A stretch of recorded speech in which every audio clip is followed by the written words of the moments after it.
Hi guys who have joined so far.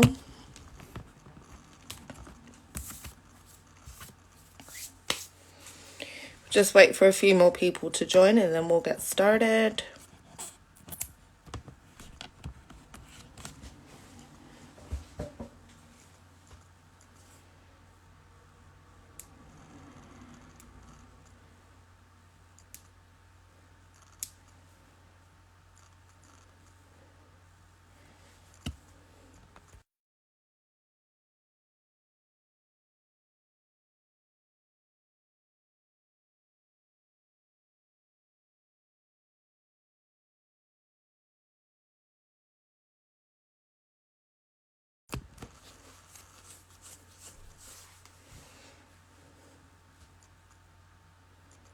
Hey Pareece, so just keep that request there and then I will accept you just once I've kind of introduced what we're going to be speaking about.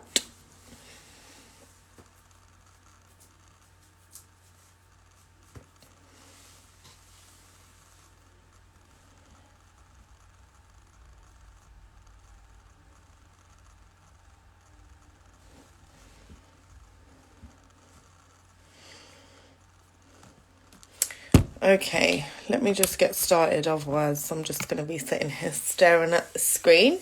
So good evening everyone and happy Tuesday. Welcome back to another talk with peer-to-peer education. So we're going to be continuing on from our last week's live and we're going to be discussing anti-knife crime. We've got a lovely guest coming on. I'm going to leave the whole introduction to her because she knows all about the ins and outs of everything that we're going to be speaking about. So just to get started, normally I would give out some statistics, but we've had a little bit of a user error today. But we are just going to be continuing on from our conversation last week. So I'm going to get our lovely guest on. Her name is Pareece. Let's make sure that there's no technical difficulties today.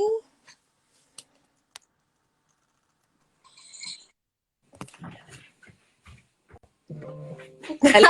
That's so funny. Cool. Hi, everybody. Hi, how are you? I'm good. I was like, has she cut out? Like, what's happened? But I just need to get used to the Instagram live.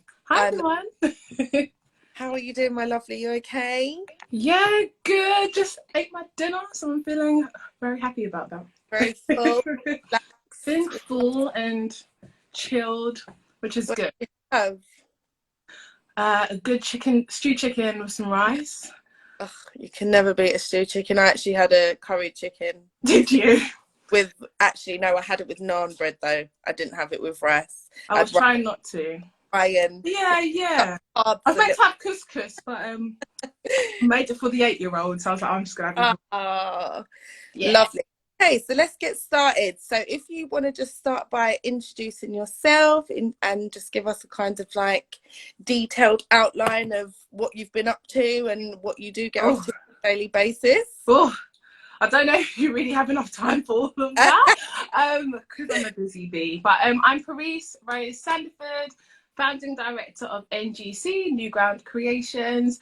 You can check us out on Instagram. We're a youth organisation that uses entrepreneurship to reduce youth violence with young people that we support. And so our clients spend lots of money with us as we support them on the entrepreneurship journey, and then we reinvest those profits into places like youth offending institutions, youth clubs, and schools who have young people who are disengaged from meaningful activity. So providing other services like youth coaching and parent sessions, etc. That literally just rolled off your tongue like you said it 100 times. I've said it a lot of times. It was very fluent, amazing. Yes. So let's delve a little bit deeper into what you guys do at your amazing organisation. So let's start off. What kind of encouraged you to start up this foundation? This amazing thing that you guys are doing. How did it all start? Where did you? Yeah. What was the beginning? I mean, it's definitely on theme of the topic. Yeah. youth violence really was my beginning, unfortunately, in a good and weird way. In of that, by the time I was 16, I had already attended 5 funerals, which are all based on youth violence. In fact, in the first 4 months of 2008, I had lost 4 friends, all to youth violence. And so when I was 18, and my mum encouraged me to get into entrepreneurship and attend the Amazing Academy by Bishop Wayne Malcolm. He had an entrepreneurship academy. I felt like every young person I was with would have loved learning about business, and if we had learnt that earlier, perhaps they wouldn't have lost their lives. And so I was so motivated that entrepreneurship was the way, and was, you know, some people find football, sometimes people find the music studio. For me, learning about entrepreneurship and how it could not just help me, my mum, and then my son, because I was also pregnant, and by the time I did my youth work degree, was definitely the incentive to registering. And so I was pregnant with my son, but I was also pregnant with a business idea, and registered the business in May 2013 and had him in the September 2013. Super mum galore. Yeah. That is the definition of super mum, 100%. So obviously whatever you're kind of most comfortable speaking about, or how far you want to dive into your past, but I just want to speak about the kind of how you was involved in violence within young people, and how you ended up going down that road, and what did you experience, what did you see? I know it's horrible, but just speak about whatever you can speak about. Yeah, so I'm about to drop a disclaimer to all my family, very close relatives, that you might think I didn't know about this about Pareece, or friends even, I don't know. I think most of my friends would know, but yeah, I know that I always shock my family for some reason. So if you're not ready to hear the truth, don't watch the rest of the video. I'm 100% about keeping it real and authentic and genuine, and that my life is something for others to learn from, and it's either for you or it's for a young person that you know. So with that said, for me, my first encounter with youth violence really was when I was 13. Rest in peace, Charlotte Pareece. Many of you, if you remember, when youth violence started to hit our BBC screens, etc. She was a 15-year-old young girl who attended a Newham school and was stabbed in the heart with one piercing jab. And you know, there are some people who have been stabbed 14 times and still live, but unfortunately Charlotte was just at a birthday party. She was no way informed, part of gangs, no engagement with them whatsoever, just a charismatic, full of life, laughing loud young person. And she was at a house party and was brutally murdered. I was in year 8 and will never forget going into school the following day. And actually, I'll never forget that morning. And I often when I go around schools, I talk about the morning of when my mum told me about Charlotte's passing. And then I would then speak about like, going into school and going into my drama lesson. Can I just ask quickly? Yeah, sure. Provoked attack on Charlotte, or was it premeditated, or was someone actually out to try and attack her, or what was the situation? Yeah, that case was quite an emotional case. When you hear about the perpetrator of Charlotte, she herself, it was by another female, a female who carried a knife, who had gone through a traumatic childhood and abuse, and unfortunately was a very traumatized and at-risk young girl. And she wasn't looking for Charlotte, it was for somebody else, but had no self-control and let that out on her. Charlotte's mum's amazing, because she always talks about Charlotte's story, because she forgave the murderer, which many parents would never be able to do. So shout out to Auntie Mary. And my church, the Ark Church based in Forest Gate, has continued to not allow her life to be lived in vain. And it was through actually developing a youth violence campaign with my church that helped me learn about social action really, really early throughout my teenage years, which, as we know, then starts often charities, and for me then helped me in deciding to have a business which can have impact rather than just a charity that doesn't necessarily financially benefit our community as well. But yeah, That's a heartbreaking story. It's really, really, it's this is quite, as a woman, it's yeah, difficult to hear it because we don't actually hear a lot about kind of, girls in violence. yeah, girls in violence or girls in stabbings or girls being victims of stabbings. um I mean, we've obviously heard about a number of attacks that have been on women since March when Sarah Everard was fatally murdered, and there's actually been 80 killings since then of women, Yeah, all the United Kingdom. But it's still quite a rare. It doesn't get enough kind of not at all coverage. coverage. No, There's not coverage at all. Like those 80 women, I had to find out through Facebook. I didn't find out on the news or anything like that. So again, it's just another really upsetting situation where a young girl has lost her life, and I guarantee she wouldn't have got enough kinds of recognition or yeah, coverage she should have got.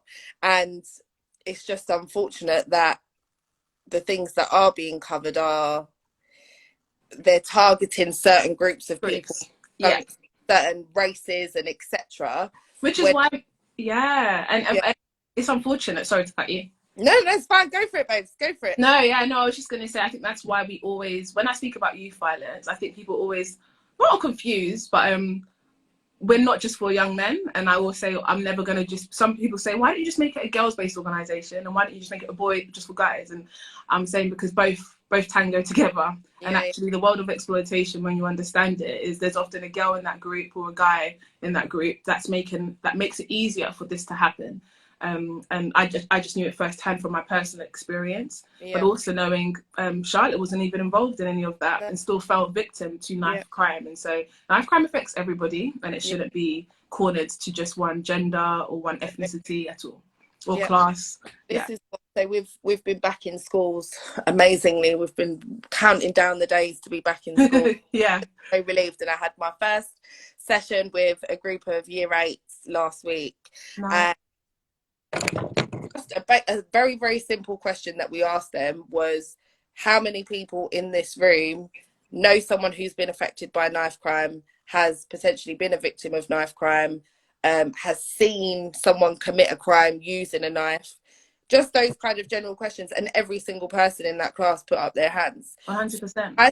I literally just put it into perspective for them, and I said, this is a class of 28 children. I said, how many people are there in the world? And I guarantee you the majority of the world would be able to put their hands up and say, I know someone, or I've seen it, or etc., Been or I've heard. impacted by it. Do you know what I mean? And Absolutely. it's just sitting here thinking, I kind of pick my brain sometimes, and I'm like, what can be done, you know? Like, and I do believe that because of all these new organizations that are coming about, they weren't around 10-15 years ago. No, yeah. They weren't around. So for us to have so many different services now that young people can actually access, it is a step in the right direction, but there's still plenty of work to be It's a step, but it's not, I suppose, was the answer. So I tell people, you know, sometimes obviously I do business coaching as well, and I'll have clients who will say, you know, I really want to help young boys and stuff like that, and I'll be like, why don't you join us? yeah We've been running for 8 years, and as much as I appreciate innovation could sit within other organizations. And not often many people remember that there is entrepreneurship, which is about how can you do that in an already an existing organization. Everybody wants to be sort of like the front leader. And if you knew, my heart is like not to be at the front, which is why, you know, I think it's my second or third Insta Live for the year. There's no desire for my face to be on any of this. It's just that it happened 8 years ago, and so I'm still here, if that makes sense. But I would, if the other way, if it was the other way around, and I was just coming into this realization, oh, I want to help the community, I would not have started an organization. I would just take all this passion and go and throw it into somebody else's. It's great that there are more organizations, but with our community, we need a more holistic and collaborative approach rather than all these small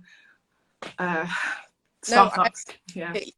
I agree completely. That's why we also do what we're doing, because we want to interact with different services and different companies, so that, say for example, if a young person who was concerned about potentially being at risk of knife crime, or just were concerned about any of the subjects that we cover, if they came to us and we felt like they needed to be referred on to you, or we felt like they needed to be referred on to someone, we know that we have those connections to be able to say, right, okay, this young person would be suited to them, let's pass them over. It's not a situation of us harboring all these young people to say, oh, these are the young people that we've helped. Yeah, it's about getting them as much help as they need. So 100%. what I was saying before, it's relative to what I'm about to say as well. It's like, no matter what race, gender, whatever, they all fall under the same umbrella, and effectively they all need the same kind of support, whether they're male, female, black, white, whatever it is, whatever their age is. Obviously certain things have to be changed a little bit for the younger ones, Absolutely. but it's the same message that we're trying to spread out to everyone. So we're here to collab always. Loving it. And me and Hina, we've already started our conversations about what we're doing hopefully in 2022. So if you want to collab, if you're all serving the same purpose, definitely reach out. Amazing. So that was the start of knife crime for me, Charlotte. Continue on with your stories. So I was very, very engaged when you were telling us about Charlotte. So that was one incident that was my first incident. What was that? Was you at the party that day that it happened? No, I wasn't at the party. My mum told me a Sunday morning before we went to church. I think I speak about in one of my keynotes that I do in schools, sort of hearing her call my name and walking down the hallway, almost knowing that something isn't right, because that's not the tone of voice that I usually hear from my mum. Okay, I'm not in trouble kind of thing. And then her sort of saying, get into the bed, and getting in the bed with my mum, and like, what's the matter? And her breaking the news that Charlotte had passed and that I weren't going to see her this morning at church. I will never forget it. And I think at that time, we was able to grieve with each other as a community. Unfortunately, though, by the time I hit 16 and had done those 4 funerals within those first 4 months of the year, I think I always remember talking about feeling like an expert when it came to funerals. You know, that there's this thing that can sometimes happen, especially when you're a young person, and it just seems like it's the norm. It's not everybody's norm.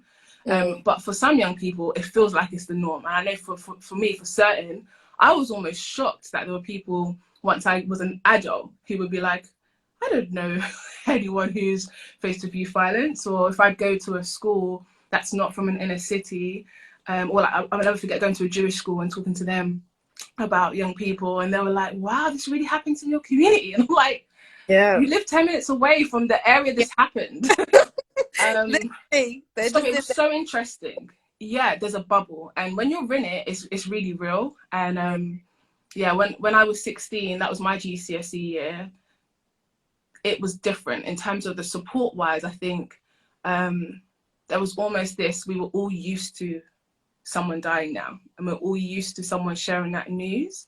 But what that does for those in itself, that's so heartbreaking in itself, that you're just kind of waiting for the next one. Definitely. And as a result, I think it definitely had an impact on how I looked at my life. And because it wasn't something that was just, I know of someone, but because I was still friends with people who I knew carried, and people who I knew had been attacked by it. It just never changed. I think you just accept it. And then after those 4, my brother then got stabbed. I think by the time I was about 18, 17. He lived. He didn't die. So shout out to Ricky, my older brother. Father of many. No, I love him. And he's the eldest of the siblings. How did your mum feel? Yes, I'm my mum's only child.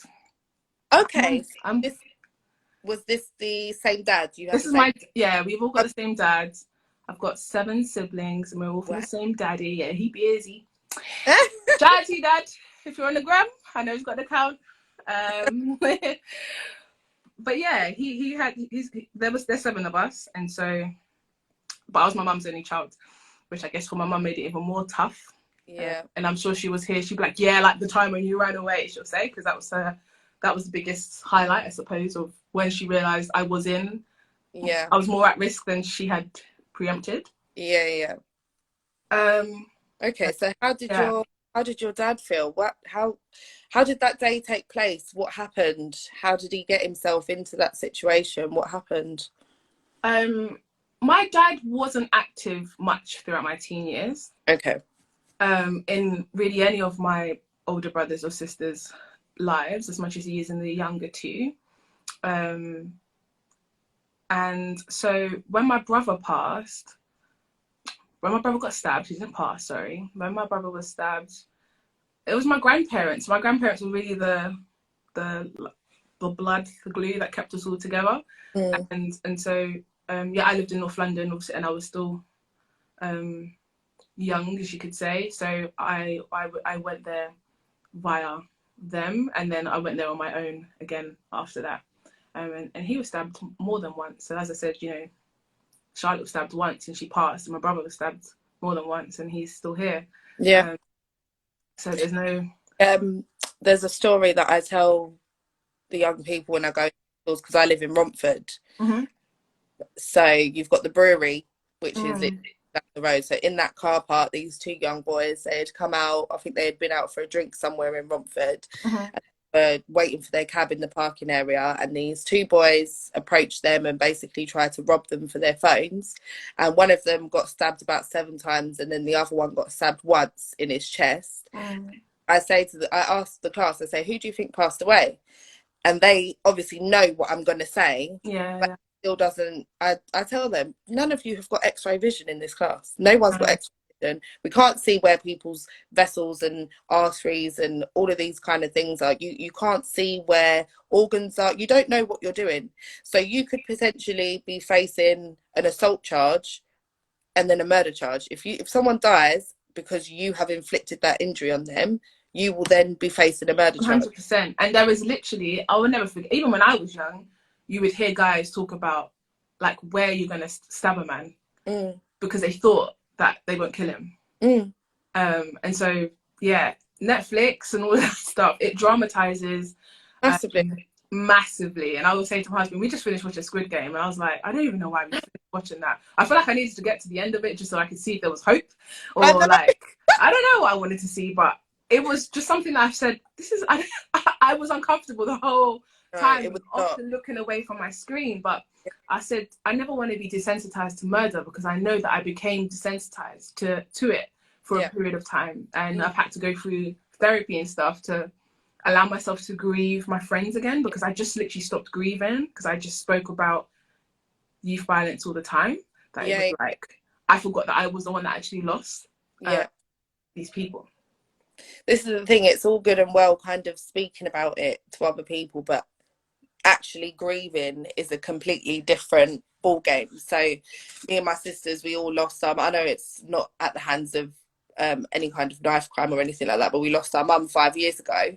It will be 6 years in February, and it's like I can sit there and talk about it with people. If anyone asks me like, oh, where's your mum from, where's your mum, do you know what I mean? And I can speak to say, as a matter of fact, like this, like it's okay, it's happened.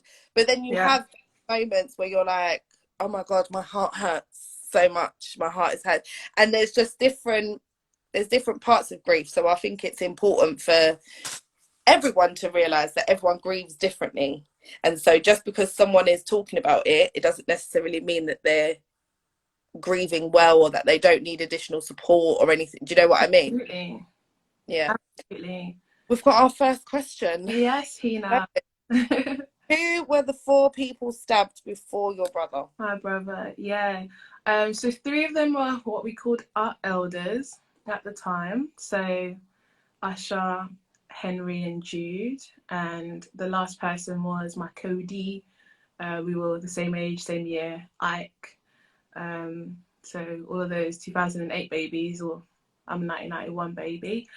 Left school 2008. If you're from Edmonton and 9, everybody knows who Ike is. The youth centers and stuff like that, they all still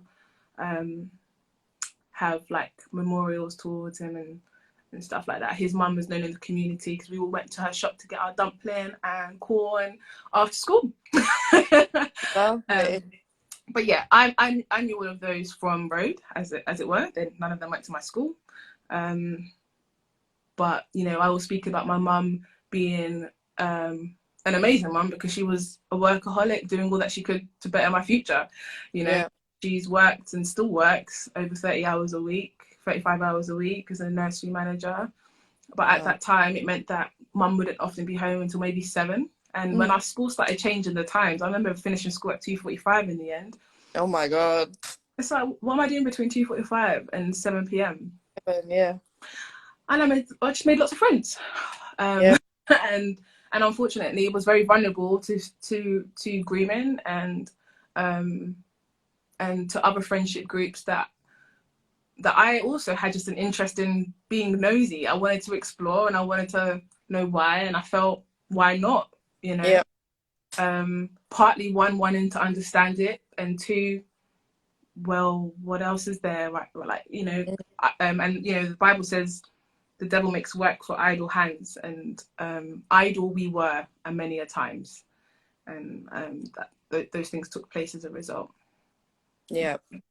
Which is I feel like it's a story for a lot of people. I know myself and my younger sister especially, we Mm-hmm. were roaming about in the ends, you know, getting up to mischief, hanging Yeah, around with that we probably shouldn't have been hanging around with. yeah, I know I was definitely at risk of grooming a number of occasions. There was a few times that I was 14, 13, 14, hanging around with 21-year-olds, 25-year-olds, do you know what I mean? Driving around in their cars and doing things that I just wasn't supposed to do. So it's a story of many, but I yeah. think how we come out of it and how we have come out of it, that is the most important part. But unfortunately some people haven't. They're still very much involved in it, and then it's just that it's No, yeah, and I think it's a cycle, and unfortunately, when you are in it, as much as anyone can say, like, I think the language we often use is really surface level, like, don't do gangs. yeah, And when yeah, you're in it, you're like, well, I'm not in a gang. yeah. I'm just And yeah, and even when people try to, like, my peers used to say, oh, you're first lady of that gang. I'm like, I'm not in a gang. not in a gang, But you're yeah. first lady of, and they would say what it was called. My thing was, I was trying to reject it because I'm like, that's got a bad connotation. Yeah, yeah, But nonetheless, it didn't mean that people attached to us weren't doing criminal activities. yeah, yeah. And the thing is, for the most part, it wasn't this idea that we walk around and everyone's got knives and everyone is. That's what's happening from year 8. Because imagine I've been with these guys since I was in year 8, and I Mm, lost them when I was in year 11. mm. And those other relationships, in terms of the older ones, were developed more in year 10 and year 11.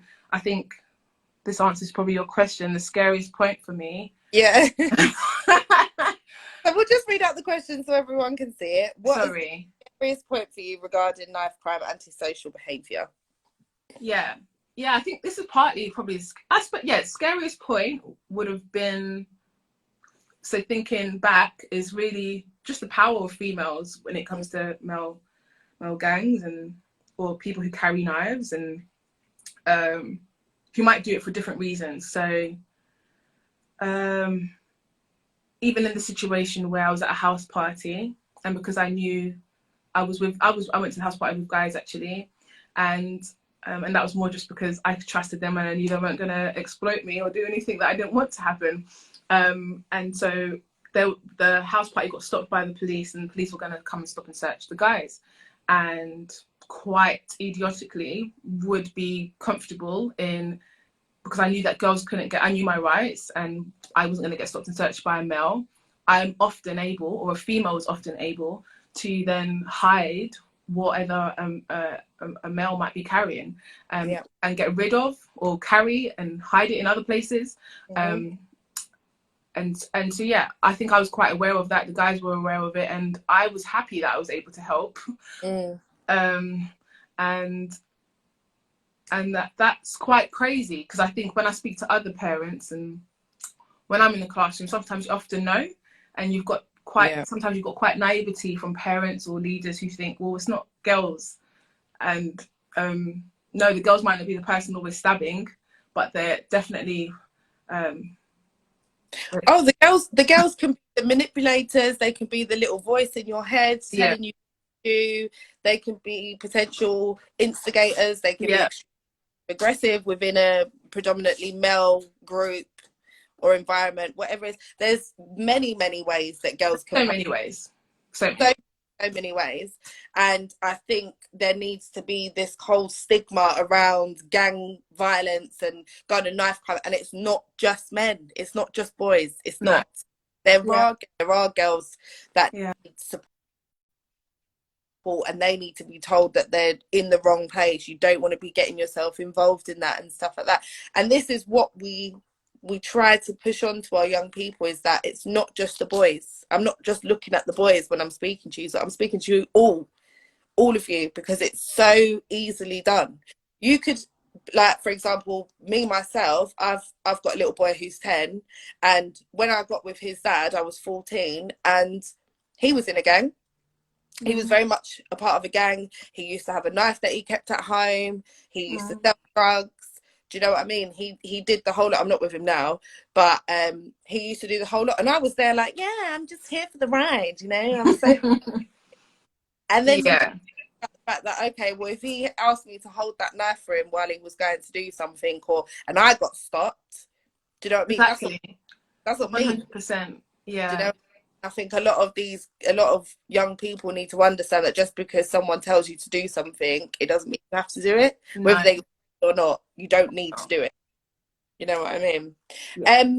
I wanted to ask you. So you've got some kiddies. How old are they? Well, I've got one Okay, for now. His name's Josiah, and he's 8. He's okay. great. I love his name. Oh, thank you. Yeah.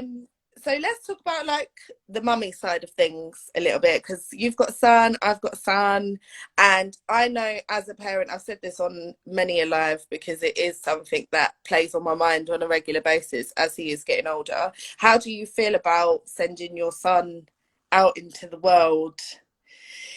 You Yeah, know, it's already crazy. So you yeah. got, for me, without going not too deep, what am I trying to say? It's crazy for different reasons. One, because Josiah, unfortunately, but fortunately, has had 2 parents who are both involved with youth.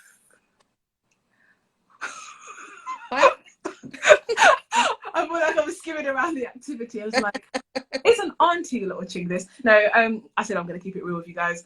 If the family's watching, guys, this is what it is. Josiah has 2 parents. Down a little bit, by all means. Yeah.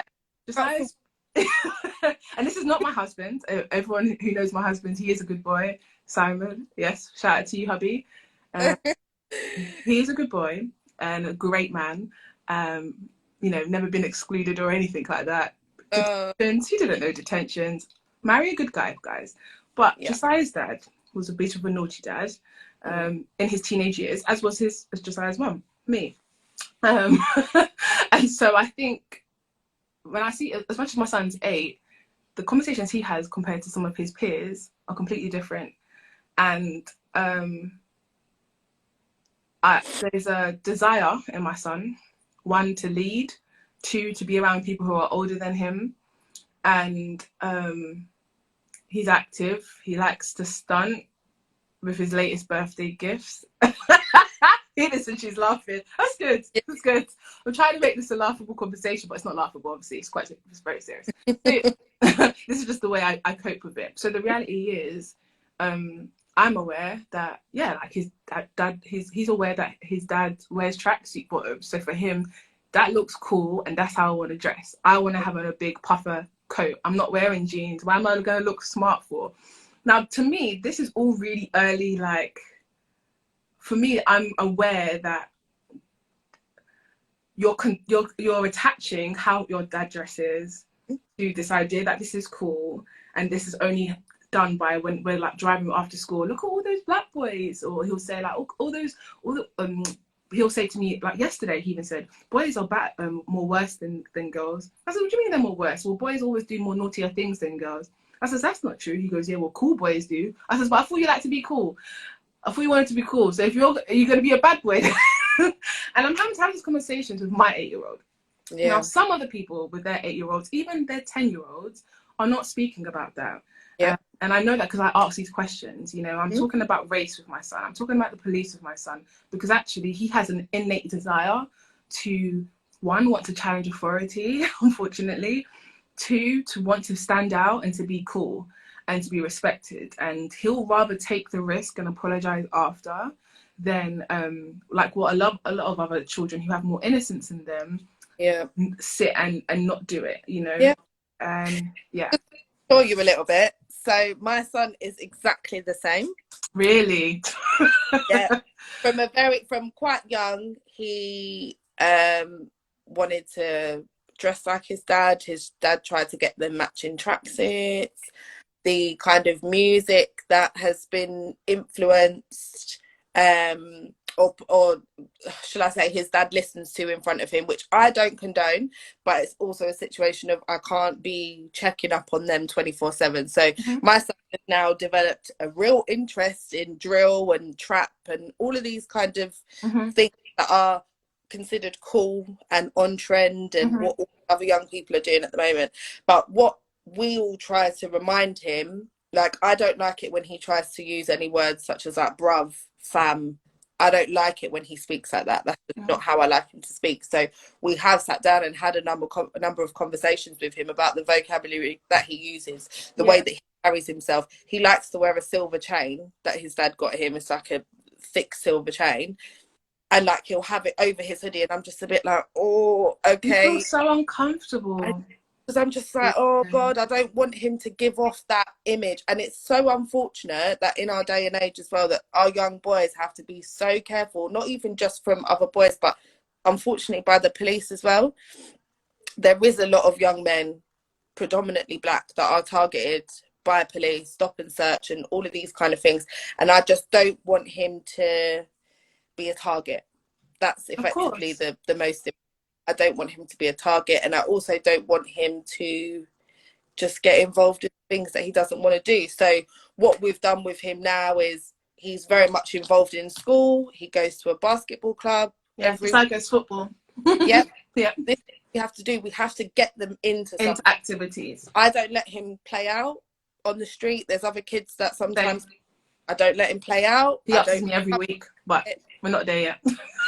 I don't want him to get that. I want him to be a homebody. If I'm honest, I want him to be a homebody. I want him to know safe and warm at home with his mum, and that's just how I want it to be. I know that there is going to be time, potentially from next year, because he'll be starting secondary school next year.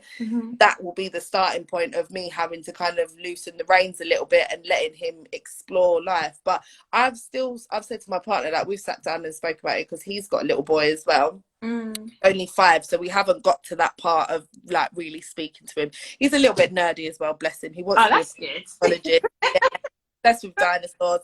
He's so well spoken, so I don't think we're gonna have any problems with him. I really don't.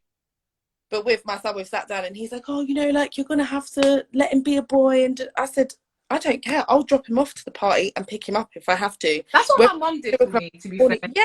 It did. It helped. It helped to stop a lot of other things. 100%. My mum had an only child. I said one child, but she had a space cruiser, a 7-seater, guys. Oh my God. So yeah, I was the only child. She had a space cruiser, and that was because she saw the need. So I think I was from about 16 onwards, and she drove that so she could pick me up and take everyone along with me. There was no more excuses. Once my friends had passed, I think my mum knew that I was that bit closer, because that was my Cody. Ike was in our house all the time, or I was at Ike's house all the time. And once he passed, he was the 4th person. A lot of things did change in our home. But, you know, for some families, that's too late. Yeah. And for some families, people are waiting for the exclusion letter, or they're waiting for police at their door. Yeah. To then go, oh, let's do other activities. So for me, some of the stuff that I've done, Josiah goes to football 3 times a week. Yeah. I've also changed the way I work. So, you know, I'm a foster parent as well, just qualified. Oh, amazing. Hey, me and my hubby just got approved. I went down from 35 hours to a 21-hour week so that I could be present at the classroom door. And if there's anything that I would always talk about, is the classroom door. I think it's one of the most important places that unfortunately my mum wasn't in attendance to.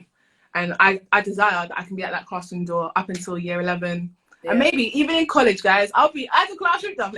I went outside. But let me tell you something that happens at a classroom door that doesn't happen at any other time. You're, obviously, we have to work, and I appreciate that. I am in a more fortunate position now. But when he was in reception, when I was a single mum before I got married, and the reality is, yeah, you're doing breakfast club at 8 a.m. He goes to school, he's doing after school club. My son in year 3 speaks about kids who are in year 8 because he met them in after school club. Yeah. He was only at after school club for reception and up until lockdown.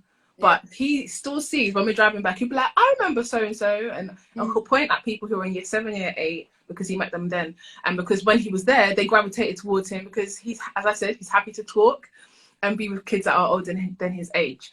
And, you know, last week, my son's behaviour has been acting up since he's been in year 3. And I realised it's because his playground is with year 3s all up to the year 6s. He's not just with year 1 and year 2. And obviously he's now being exposed to conversations year 5s and year 6s are having. Yeah. Now, when I was in year 6, the word ASS was a swear word to me. Yeah. And when I went to secondary school, there were year 7s that were like telling me they smoked cigarettes, or saying the F in this, the B that. And I was like, whoa. So, you know, I was quite a good Christian little girl. I was, I got baptized at 10 in the water, big water, everybody. And by 12, I could speak in tongues. If you don't know what that is, go to Google, learn lots. But I'm saying that to say that I came from a really innocent childhood place. I had a great childhood in that sense. And then went to secondary school and I was exposed to loads of stuff. Whereas my son, in this case, he's already been exposed to like, swear words, that language, and conversations. And yeah, his behaviour since year 3 changed. And I was able to go to the classroom door, both me and my husband on different days when we're doing pickup, and ask the teacher, how's he getting on? And she was like, actually, he had a great start. First 2 weeks, great, but he's not been good. She gave it to me straight. And you are not going to get that after school club or at a childminder. They're not going to relay all of that information. And you might have to wait a whole term to get to parents' evening to find out how your child's really been behaving. And by then, your child's already set into habits. And all of that starts to just connect into those bad behaviours that children pick up. And you know, my mum was only getting those things at a parents' evening. And by then, I'm like, okay, I'll just take the beats for the parents' evening and go back and do what I was doing on Monday. Yeah, it is. I feel like more so now, a lot of young people are being exposed to things that are, I would consider too old for them at a much earlier age. Now, for example, with my son, he moved schools in year 5, but the school that before he was friends with another little boy who had 3 older sisters and an older brother and a younger brother. So the certain language sometimes that he would use, or like when I'd check through my son's phone and I'd see some of the conversations that they were far too grown. It was far too grown, the conversation that was going on. So the phone was taken away for months. I did not give him that phone back. I said, nope, he's not doing it. I'm keeping him as pure as I can in this house. I'm not letting him be exposed to anymore. So that is a prime example of your child may not actually be directly exposed to it through family members or whatever, but it could be their friend's older brother or their friend's older sister. So, and you can't control it all. No, but at least you can't be naive to it. I think that's the difference. That's what it is. And it's also on us to ensure that we're having the right conversations with them. Absolutely. To let them know that, okay, you might have heard that, but it doesn't mean that you can go and speak about it, or it don't mean that you can be talking about it with your friends. I don't want to hear none of that. Do you know what I mean? I check my son's phone on a regular basis. Sure that he's having the right conversations. And now that he's within a different friendship group, they're having completely different conversations. And it actually put me at a little bit of ease, because they're like sending stupid voice notes to each other of them making fart noises and like sending you know what I mean? Yes, supposed to be doing it. Silly conversations and talking about basketball and talking about football. I don't want to hear you talking about this girl in your class fancies both of you. Do you know what I mean? At 10, 9 and 10 years old, I don't want to hear about it. I had that since year But 5, my in year friend got 1, 5 years old. Just I had it. many Which adult one? friends, guys. He's single now. Praise the Lord. Oh God. Oh God. But I yeah, don't even want to start thinking about those days. it's a worry. It is a worry. It is a worry. Okay, so just to kind of wrap up the conversation, Yeah. so just give me a quick kind of description of what are the services that you actually. So I know you kind of talk about all this entrepreneurial stuff with these young. So what steps have you put in place? What do they get up to when what are they referred on to you, or what's the kind of step by What's step? the journey like? Yeah. Yes. So I'll talk about our youth coaching program first, Yeah. which is often funded places. So often young people don't have to pay for them. For parents that want support, they can pay £35 per session for their young person. Otherwise, we have a waiting list so that you can get funded spaces. They go through an 8-week youth coaching program with one of our youth coaches. That's a one-to-one session, which we've been doing via Zoom because of the pandemic. Yeah. Which is also great in terms of just it's getting cold now, and so Yeah. stay your bottom. I was going to say something else. Stay your bottom home and have your one-to-one with your coach. Essentially, is what some of our parents say. And these sessions start off with like a pre-assessment, and we end them with a post-assessment. And the areas that we're mainly focusing are around improving their confidence and self-esteem, improving their positive relationships and friendships, financial literacy. So which is a really important factor I was going to go on to.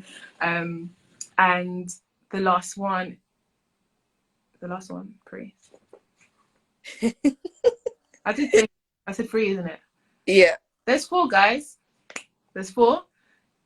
At newgroundcreations.com. It'll be on that page. It's nearly 9 o'clock. It's been a long day. So yeah, but we aim to meet those outcomes, and then we review them again 8 weeks later, and hopefully we track the journey to see where they scale themselves on that rank.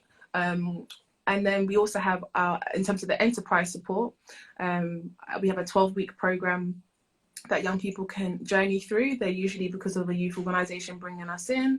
So we're going to be doing it again for people who are in the boroughs of Waltham Forest, Tower Hamlets, Hackney.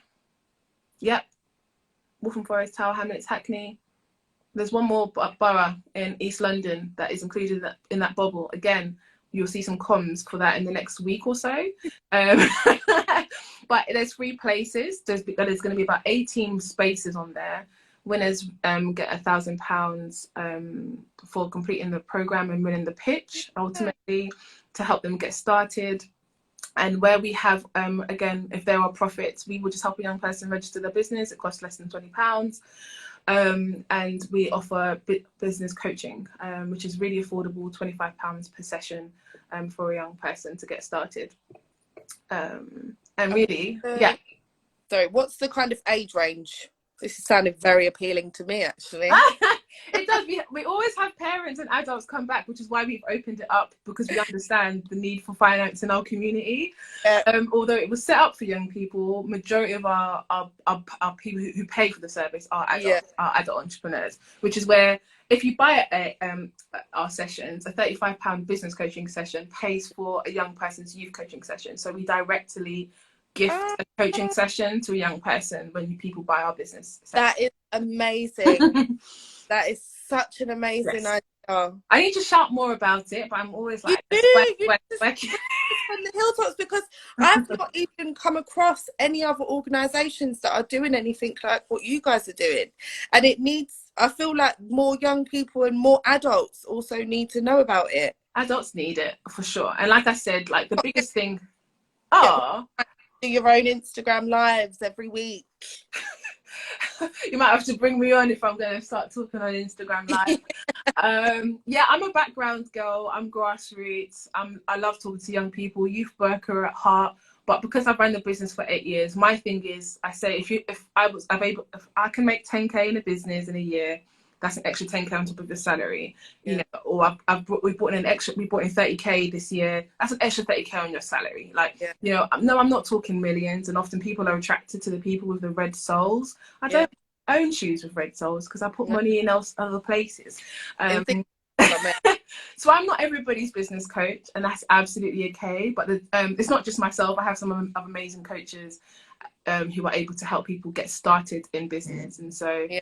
yeah, some people use football as a tool. For us, we use Yeah. entrepreneurship, and Amazing. it I feel works. like that's become your slogan. Some people use this, but we. Yeah. No, football is great. My kids in football, so Yeah. it's a good thing. It's just we know that that's what we're good at, and we have the lived experience to support it. It's absolutely amazing, and I feel like you've actually opened my eyes to there being a different avenue for young people to take. As Hina's just said, we've got loads to do together, so We do. in touch. We'll definitely be having conversations. But I just wanted to say a massive, massive thank you so No, of much for coming. course. It's been amazing having you on, and thank you for being so honest and sharing your stories with us as well. And just keep doing what you're doing. It's amazing. Oh, thank Absolutely you. And amazing. thank you for having me on the platform here No, to give education. Um, pleasure. But go and chill. Have yeah. a nice, relaxing evening. I know it's a bit late that we've had you on here, but we're No, so I've loved this, really. I was so nervous, but no, I've really, really yeah, enjoyed it. And if there's anything last I could just say, obviously it's Black History Month and the theme is proud to be. So, you know, I think that's so important in your homes. If you're a parent, if you're a youth yeah, worker, whatever job you do, actually, it doesn't even really matter. Just being true and happy to be who you are already helps when we talk about youth violence, because yeah, representation matters. Seeing people being their authentic selves matters so much, and yeah. identity and youth violence are so interrelated you wouldn't even believe it. We didn't get to unpill lots today, I but know. thank you so much for having me. But we will be once we kind of know what the sitch is, we'll definitely be kind Yeah, of we'll be doing more stuff together. or know anyway. What we tend to do is just kind of post your details on our page anyway, so anyone who has access to our page, Awesome. they'll be able to see it. But it's been amazing, and Thank thank you so much, Pareece. All right, my lovely, and thank you to everyone for watching, and we'll see you in a couple of weeks. Yay. Bye everyone, see you later. Bye. Lovely. Bye.